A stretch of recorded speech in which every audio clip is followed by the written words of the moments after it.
नमस्कार, CSK news में आप सभी दोस्तों का एक बार फिर से बहुत बहुत स्वागत है। दोस्तों आज हो गया है 25 फरवरी, जो फटाफट ब्रेकिंग न्यूज़ निकल के आ रही है एक एक करके जाने की। दोस्तों बड़ी खबर आपको बता दें, फिलहाल चीनी सैनिकों के पीछे हटने पर सेना प्रमुख ने जताई खुशी, कहा 10वीं वार्ता से आया है बेहतर परिणाम। जी हाँ, इसके बारे में आपको बताएंगे। दूसरी बड़ी अपडेट निकल के आ रही है, फिलहाल संयुक्त राष्ट्र में भारत ने लगाई पाकिस्तान को लताड़, आतंकवादियों से 60 गांठ पर घेरा, यूएन में घिर चुका है पाकिस्तान, इमरान खान पोल खुल चुकी है। तीसरी बड़ी अपडेट निकल के आ रही है, फिलहाल भारत और फ्रांस ऑस्ट्रेलिया की त्रिपक्षीय बैठक, सुरक्षा और सहयोग समेत कई मुद्दों पर चर्चा। जी हां, बड़ी खबर, इसके बारे में भी आपको बताएंगे। इस बीच चौथी बड़ी अपडेट निकल के आ रही है दोस्तों, पाकिस्तान के प्रधानमंत्री इमरान खान ने श्रीलंका में फिर रोया कश्मीर का राग, तो राष्ट्रपति ने कहा बंद करो ये रोना धोना। पांचवी बड़ी खबर में आपको बताएंगे, तबलीगी जमात के मेहमानों ने कोविड-19 फैलाने का जुर्म कबूला, कोर्ट ने सजा सुना दिया। जी 51 तबलीगियों को सजा सुनाई गई, ये भी आपको बताएंगे।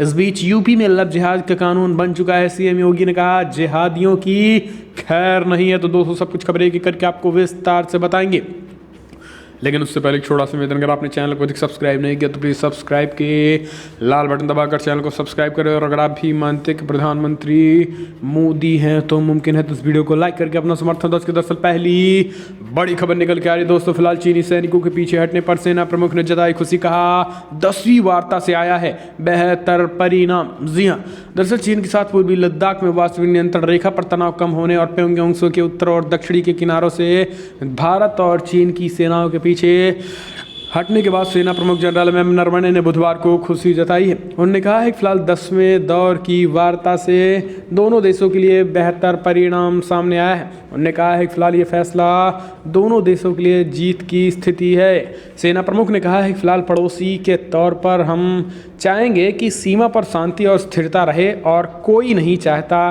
कि भविष्य में भी सीमा पर किसी तरीके की अस्थिरता बनी रहे। उन्होंने आगे कहा है कि फिलहाल भारत का रिश्ता वैसा ही होगा जिस तरीके से हम इसे बनाना चाहेंगे। उन्होंने कहा है कि मुझे लगता है कि ये पूरी तरीके से सरकार की सोच है कि चीन के साथ हमारा रिश्ता उसी तरीके से विकसित होगा जैसा हमारी इच्छा उसे विकसित करने की होगी। सेना प्रमुख जनरल एम नरवणे ने कहा है कि फिलहाल लद्दाख गतिरोध के दौरान चीन और पाकिस्तान के बीच कोई साठगांठ नहीं था। उन्होंने कहा है कि भारत हर तरह की परिस्थितियों के लिए रणनीति बनाता है और इसमें सफल भी होता है। हम चलते हैं अपडेट, संयुक्त राष्ट्र में पाकिस्तान को घेरा, भारत ने कहा आतंकवादियों से 60 गांठ का आरोप लगाया। जी हाँ, दरअसल आपको बता दें दोस्तों, फिलहाल पाकिस्तान में संयुक्त राष्ट्र में भारत के स्थायी मिशन की द्वितीय सचिव सीमा पुजानी ने बुधवार को पाकिस्तान के बयान के खिलाफ जवाब देने के लिए अधिकार यानी राइट टू रिप्लाई का उपयोग किया है। पुजानी ने कहा है कि हम दोहराते हैं कि जम्मू कश्मीर और लद्दाख भारत का अभिन्न अंग है। इन केंद्र शासित प्रदेशों से बेहतर शासन और विकास सुनिश्चित करने के लिए सरकार की ओर से कदम उठाना हमारा आंतरिक मामला है। पुंजानी ने आरोप लगाते हुए कहा है कि फिलहाल पाकिस्तान में ईसाइयों, सिखों और हिंदुओं समेत अल्पसंख्यकों को हिंसा, संस्थागत भेदभाव और उत्पीड़न का सामना करना पड़ता है। उन्होंने कहा है कि पाकिस्तान में अल्पसंख्यक समुदाय की पूजा के स्थानों पर और धार्मिक स्थलों पर लगातार हमले हुए हैं। पुजारी ने कहा है फिलहाल वहां ऐसे हमले और घटनाएं धर्म और मान्यताओं की स्वतंत्रता के अधिकार का गंभीर उल्लंघन भी है। इसके साथ ही यूएन में खास करके भारत की तरफ से प्रतिनिधित्व कर रही बड़ा हमला देते हुए सीमा पुजानी ने कहा है कि फिलहाल पाकिस्तान लगातार आतंक फैला रहा है। यूएन के मंच पर उन्होंने कहा है कि अभी भी लगातार घुसपैठ जम्मू कश्मीर में कराकर अशांति की बहाली कर रहा है। ये सीधा जीता जागता इसका उदाहरण विदेशी मेहमान भी हैं जो जम्मू कश्मीर में शांति बहाली करने गए थे, शांति बहाली देखने गए थे। उनके जाने पर भी पाकिस्तान ने सीज फायर का उल्लंघन और आतंकियों की घुसपैठ की कोशिश की गई थी। हम चलते हैं अपडेट, भारत फ्रांस और ऑस्ट्रेलिया की त्रिपक्षीय बैठक, सुरक्षा और सहयोग समेत कई मुद्दों पर हुई है चर्चा। चीन को बड़ा झटका लगेगा। दरअसल भारत, फ्रांस और ऑस्ट्रेलिया के वरिष्ठ अधिकारियों के बीच बुधवार को एक त्रिपक्षीय बैठक हुई है। विदेश मंत्रालय ने इस संबंध में बताया है कि फिलहाल तीनों पक्षों ने सितंबर 2020 में हुई विदेश सचिव स्तरीय त्रिपक्षीय वार्ता में निकले परिणामों पर प्रगति की समीक्षा की है। इसके साथ ही तीनों देशों के अधिकारियों ने समुद्री सुरक्षा, मानवीय सहयोग व आपदा राहत, ब्लू इकोनॉमी के साथ अनियंत्रित और बिना लाइसेंस के होने वाली मछली का शिकार रोकने पर चर्चा की है। विदेश मंत्रालय ने बताया कि फिलहाल बैठक के दौरान तीनों देशों के अधिकारियों ने हिंद प्रशांत क्षेत्र में त्रिपक्षीय सहयोग को आगे बढ़ाने के लिए उठाए जाने वाले भविष्य के कदमों पर चर्चा की गई है। तो दोस्तों कहीं ना कहीं तरीके से इन बैठकों से जाहिर सी बात है चीन में खलबली भी मची हुई है। हम चलते हैं, अपडेट लेते हैं। आपको बता दें, पाकिस्तान का प्रधानमंत्री इमरान खान ने श्रीलंका में भी जारी रखा कश्मीर का रोना। बड़ी बातें निकल के आ रही है। दरअसल पाकिस्तान के प्रधानमंत्री इमरान खान ने बुधवार को कहा है कि भारत के साथ केवल कश्मीर का विवाद है और इसे वार्ता के जरिए सुलझाया जा सकता है। श्रीलंका पाकिस्तान व्यापार और निवेश सम्मेलन को संबोधित करते हुए खान ने कहा है कि फिलहाल उन्होंने 2018 में प्रधानमंत्री निर्वाचित होने पर भारत को शांति वार्ता का आयोजित करने का प्रस्ताव दिया था, लेकिन कुछ नहीं हुआ। खान ने श्रीलंका के प्रधानमंत्री महिंदा राजपक्षे के साथ इस सम्मेलन की अध्यक्षता भी की और उन्होंने कहा है कि हमारा विवाद केवल कश्मीर को लेकर है और इसे वार्ता के जरिए सुलझाया जा सकता है। इस महीने की शुरुआत में भारत ने कहा था कि फिलहाल वो आतंक, हिंसा और अस्थिरता मुक्त माहौल में पाकिस्तान के साथ रिश्ते सामान्य बनाना चाहता है। खान ने कहा है कि जैसे ही सत्ता में आए हैं मैंने अपने पड़ोसी भारत से संपर्क किया और प्रधानमंत्री मोदी को बताया कि वार्ता के जरिए दोनों देशों के मतभेद सुलझाए जा सकते हैं। उन्होंने कहा कि मुझे कामयाबी नहीं मिली, लेकिन मुझे आशा है कि समझ आएगी।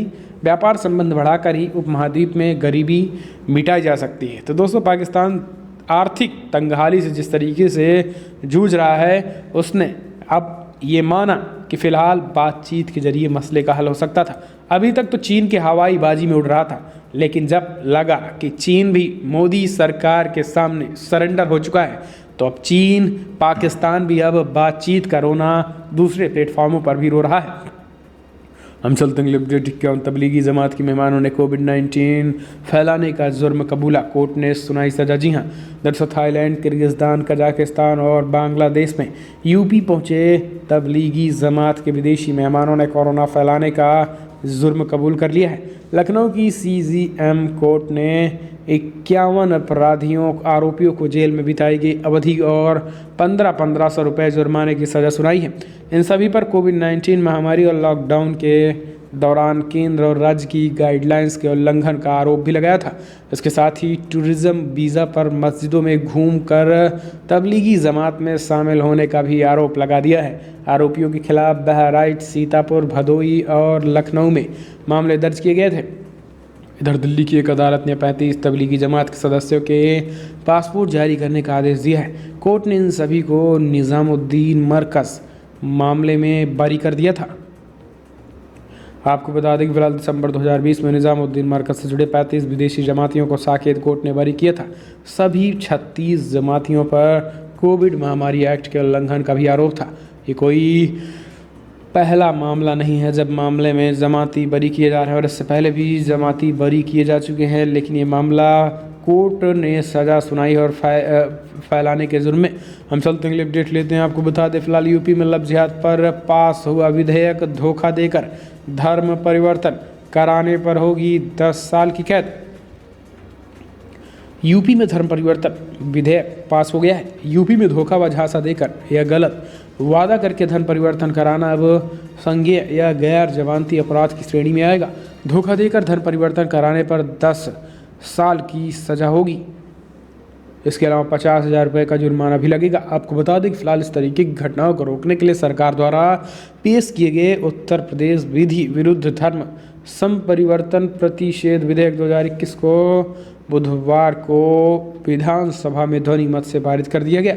हालांकि नेता प्रतिपक्ष राम गोविंद चौधरी व नेता बसपा लालजी वर्मा समेत विपक्ष के कुल 16 सदस्यों ने इस विधेयक को प्रवर समिति की सुपुर्द करने का संशोधन प्रस्ताव किया, लेकिन सत्ता पक्ष के विरोध के बाद मत विभाजन के आधार पर विपक्ष के संशोधन प्रस्ताव को खारिज कर विधेयक को पारित कर दिया गया। हम चलते हैं, अपडेट लेते हैं। तो दोस्तों फिलहाल एम्स निदेशक डॉक्टर रणदीप गुलेरिया बोले, कोरोना के नए प्रकार को ध्यान में रखते हुए टीकों को भी बदलते रहना होगा। जी हाँ, कोरोना वायरस के नए प्रकार ने पूरी दुनिया में फिर से कोहराम मचाना शुरू कर दिया है। भारत में भी कोरोना की फिर से लहर आ गई है।